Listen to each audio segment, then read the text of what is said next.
Of course, the only other source we have to attempt to explain our existence are evolutionary scientists. And it appears there's consensus on the theory of evolution to the point where it's taught as fact. But let's see if that's actually so. For example, British biologist Sir Julian Huxley says, "The first point to make about Darwin's theory is that it is no longer a theory but a fact. No serious scientist would deny the fact that evolution has occurred, just as he would not deny the fact that the earth goes around the sun." Professor Richard B. Goldsmith, "Evolution of the animal and plant world is considered by all those entitled to judgment to be a fact for which no further proof is needed." Geneticist Theodosius Dabansky says, "Among the present generation, no informed person entertains any doubt of the validity of the evolutionary theory in the sense that evolution has occurred." So among these scientists here, it would definitely seem like there's consensus that evolution is a fact. But we're going to see if that's really the case among evolutionists. This one here, Professor Ernest Mayr, he writes, "The fact that synthetic or evolutionary theory is now so universally accepted is not in itself proof of its correctness. The basic theory is in many instances hardly more than a postulate, or a position assumed without proof."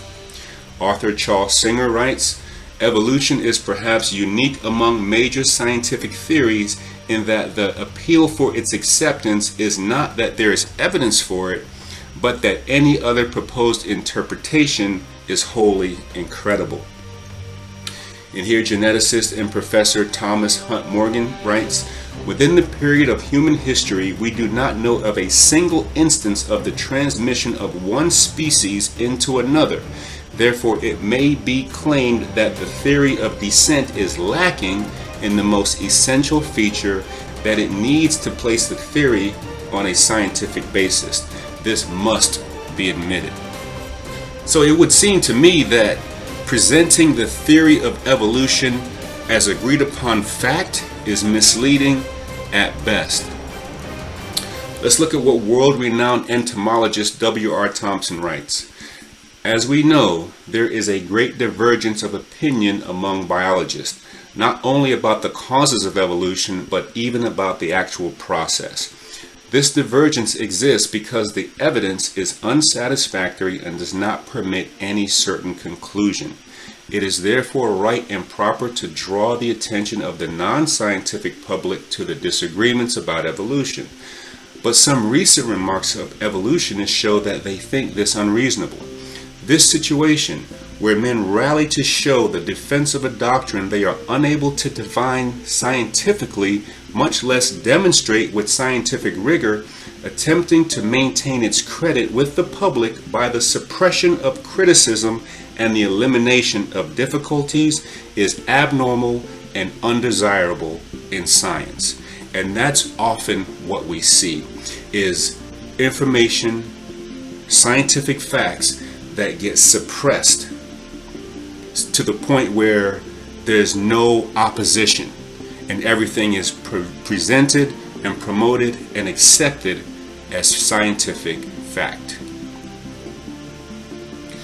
Biology professors Paul Ehrlich and L.C. Birch write, "Our theory of evolution is thus outside of empirical science. No one can think of ways in which to test it. Ideas, either without basis or based on a few laboratory experiments carried out in extremely simplified systems, have attained currency far beyond their validity. They have become part of an evolutionary dogma accepted by most of us as part of our training." Now, dogma is typically something associated with religion, and this dogma or this religion is what is taught as fact in higher education where science is concerned. Now I'm going to read this rather lengthy quote from this minister and Dr. Harry Emerson Fosdick, where he writes, "A man's real religion is what he puts his faith in and gives his devotion to. The consequence of that, however, at once confronts us. Faith is a capacity in human nature that we cannot get rid of. We exercise it all the time on something or other. One man in our New York community we would naturally call irreligious. He certainly doesn't believe in God. I am, he writes contemptuously, for all religions equally, as all impress me as being equally hollow.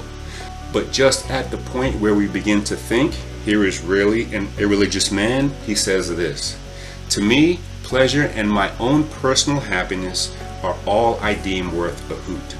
So that is what he has faith in. He does have an inner shrine where he worships himself. He does have an altar, not to an unknown God, but to his own ego, put first in the whole universe as all he deems worth a hoot. That is his religion. So everyone has a religion. It's all a matter of what you choose to put your faith and your devotion to. He goes on to say, all through this congregation are folk I suspect who habitually think of religion as a matter of their free election. They can be religious or not as they choose. But that is a delusion. Every last man and woman of us puts faith in something, gives devotion to something, is coerced by a psychological necessity to make a religion of something. Isn't the conclusion urgent? Thus compelled to be religious with momentous consequence to ourselves and to our influence in the world, let's get the best religion we can find, the very best. So everyone has a religion, but some don't want the religion of the Bible. That would make them subject to a higher authority. So instead they desire a religion that serves and benefits them personally. And lastly, evolutionary Dr. Lewis T. Moore writes, the more one studies paleontology, the more certain one becomes that evolution is based on faith alone. Exactly the same sort of faith which is necessary to have when one encounters the great mysteries of religion. So look, there's no consensus on the theory of evolution. It's all based on the faith of the individual who chooses to accept it. Because there's no proof for it, it's simply a theory that has been handed down as fact. But the Bible says in Psalm 53:1, the fool has said in his heart, there is no God. Corrupt are they, and they have done abominable iniquity. There is none that does good. So why would we listen to fools when it comes to knowledge of our origins? Whereas the Bible has stood the test of time and scrutiny, so that will be the source for this study. And now that we've gotten some of the errors of evolution out of the way, let's get started.